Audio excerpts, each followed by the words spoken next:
મારી YouTube channel નવી વિચારધારામાં તમારું સ્વાગત કરું છું। આજ આપણે એક એવી અંધશ્રદ્ધા વિશે વાત કરીશું કે છીંક બહાર ગામ જતા હોઈએ અને છીંક આવે કોઈને તો જવાનું ટાળવું જોઈએ। તો બહાર નીકળતા હોઈએ કોઈ કાર્ય માટે તો કોઈને છીંક આવે તો આપણે થોડીવાર રોકાઈ જઈએ છીએ અને પાણી પીને જઈએ કે છીંક આવવા પછી જવાથી અપશુકન થાય છે, તેવી એક જાતની અંધશ્રદ્ધા છે। તો દરેક જગ્યાએ અલગ અલગ સમુદાયમાં અલગ અલગ અંધશ્રદ્ધા હોય છે કે ઘણીવાર એવું હતું કે કોઈ બીમાર વ્યક્તિ હોય અને દવા કરતી વખતે તેને છીંક આવે તો કે બીમારી લાંબા સમય સુધી ચાલશે।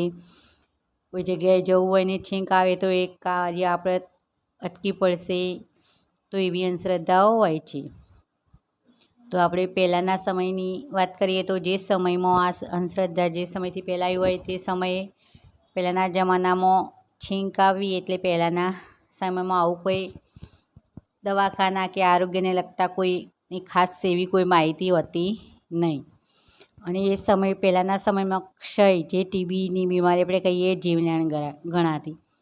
તો કોઈને છીંક આવે તો એવું ગણાતું કે છીંક આવવાથી આપણા શરીરના થોડી ક્ષણ માટે થોડા સેકન્ડ માટે કે હૃદય પણ ધબકાર કરતું અટકી જતું હોય, પણ એવું કંઈ હોતું નથી। એ ખાલી એક અફવા અને અંધશ્રદ્ધા એને પણ આપણે એક લોકવાયકા જણાવી શકીએ। જે છીંક આવવી એક આપણા શરીરની એક ક્રિયા, તેના દ્વારા કોઈ પણ આપણને નુકસાન થતું નથી। તો પહેલાંના સમયમાં છીંક આવતી તો બહાર જતા સમયે જેને છીંક આવી હોય ને જો બહાર જવાનું હોય તો થોડીવાર બેસાડીને પાણી પીવડાવી અને આરામ કરીને જવા દેવામાં આવતું તેવું હતું। પણ સમય જતાં જતાં એ રીતે અફવા ફેલાઈ કે આપણે બહાર જવાનું હોય ને બીજા કોઈને છીંક આવે તો પણ અંધશ્રદ્ધા ગણાય કે આપણું કાર્ય તરત કરવું ના જોઈએ। આપણે એ કાર્ય માટે બહાર જતા હોય તો આપણું કાર્ય થતું નથી, તો એવી અંધશ્રદ્ધા ફેલાય છે। તો હાલના સમયમાં પણ એ અંધશ્રદ્ધા બહુ જ પ્રચલિત છે, આ એક પ્રકારની કે છીંક આવવાથી બહાર નીકળાય નહીં।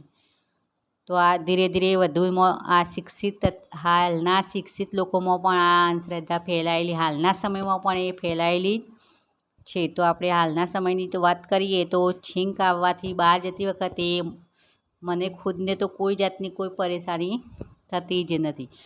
જે કોઈ લોકોને એલર્જી હોય તેમને તો વારે ઘડીએ છીંકો આવતી હોય, એમને તો કોઈ ધૂળ યા ગમે તે કોઈ પ્રદૂષણના લીધે પણ છીંકો આવતી હોય, કોઈને કોઈ બીમારીના લીધે થોડી શરદી જુકામ જેવું થયું હોય તો પણ છીંક આવતી હોય। તો શરીરની રચના પ્રમાણે છીંક આવવાથી કે રીતે અપશુકન થાય એ માનવું ભૂલ ભરેલું છે આપણા માટે। તો ભણેલા ગણેલા શિક્ષિત લોકો આમાં રસ ન લેવો જોઈએ।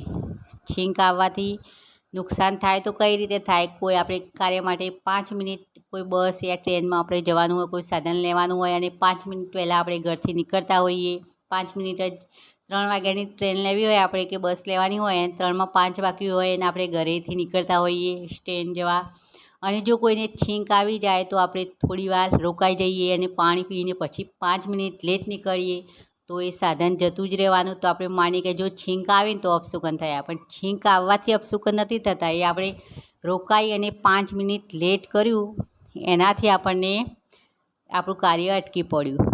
તો આ રીતે થતું હોય ને આપણે આપણી પોતાની ભૂલથી આપણે પરેશાન થતા હોઈએ અને આપણે દોષ દઈએ કે આ છીંક આવવાથી અપશુકન થયું યા કોઈને બહાર જતી વખતે ટોક્યા તો અપશુકન થયું। તો આ બધી એક ભૂલ ભરેલી માન્યતાઓ છે। તો હાલના સમયમાં શિક્ષિત જમાનામાં આપણે આ બધું માનવું ન જોઈએ અને સાચી વિગતવાર માહિતી જાણી અને પછી જ કોઈને અફવાઓ ફેલાતા પણ અટકાવવી જોઈએ કે છીંક આવવાથી કોઈ પણ પ્રકારના અપશુકન થતા નથી। વિડીયો પસંદ આવે તો લાઈક અને શેર કરો અને મારા આવા નવા વિચારો જાણવા માટે મારી નવી વિચારધારાને સબસ્ક્રાઈબ કરો।